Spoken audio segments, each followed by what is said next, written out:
So boom, parts have arrived. It's time to get this bike up and running.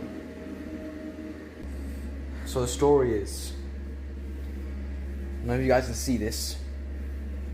This tube here has been punctured by a screw right there.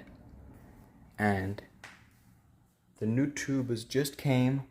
I will be getting the screw later, but the priority is this tube. Been waiting about a week for this, so finally we can get to riding this bike.